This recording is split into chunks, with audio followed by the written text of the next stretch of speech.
রমজান মাসকে কেন্দ্র করে একটি হাদিস আমরা পেয়েছি। বিশ্বনবী জনাব মুহাম্মদ রাসূলুল্লাহ সাল্লাল্লাহু আলাইহি ওয়াসাল্লাম জুমার দিন মিম্বারে উঠছেন। প্রথম সিঁড়িতে পা দিলেন, বললেন আমিন। দ্বিতীয় সিঁড়িতে পা দিলেন, বললেন আমিন। তৃতীয় সিঁড়িতে যখন পা দিলেন তখনও বললেন আমিন। তিনটা কথা হঠাৎ করে তিনি বলে ফেললেন। সাহাবারা কথাটিকে মার্ক করলেন, নিজের অন্তরে মনের খাতায় লিখে রাখলেন। রাসূল সাল্লাল্লাহু আলাইহি ওয়াসাল্লামের খুতবা শেষ হয়ে গেল, নামাজ শেষ হয়ে গেল। বিশ্ব নবীকে তারা জিজ্ঞাসা করলেন, ইয়া রাসূলুল্লাহ, ইয়া হাবিবাল্লাহ, আজকে কেন মিম্বারে ওঠার সময় তিনটা সিঁড়িতে তিনবার আমিন বললেন? ইতিপূর্বে তো কখনো আপনাকে বলতে শুনি নাই। বিশ্বনবী জনাব মুহাম্মদ রাসূলুল্লাহ সাল্লাল্লাহু আলাইহি ওয়াসাল্লাম বললেন, ও আমার সাহাবীরা শোনো, আজকে যখন আমি মিম্বারে খুতবা দেওয়ার জন্য উঠবো, প্রথম সিঁড়িতে যখন পা রেখেছি, আল্লাহর পক্ষ থেকে হযরত জিবরাইল আমিন আমার কাছে এসে একটি সংবাদ প্রদান করলেন।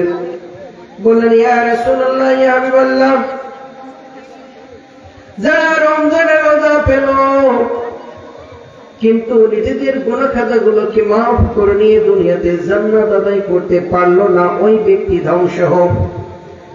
আমি বললাম আমিন। দ্বিতীয় সিঁড়িতে যখন পা দিয়েছি তখন আরো একটি মেসেজ আল্লাহর পক্ষ থেকে দেওয়া হলো। আমাকে বলা হলো, ইয়া রাসূলুল্লাহ, যে ব্যক্তি দুনিয়াতে তার পিতা মাতাকে জীবিত অবস্থায় পাইল কিন্তু তাদের সেবা করে দুনিয়াতে আল্লাহর জান্নাত আদায় করতে পারল না, ওই ব্যক্তিও ধ্বংস হোক। রাসূল বললেন, আমি বললাম আমিন। তৃতীয় সিঁড়িতে পা দেওয়ার পরে 3 নম্বর আরো একটি মেসেজ দেওয়া হলো।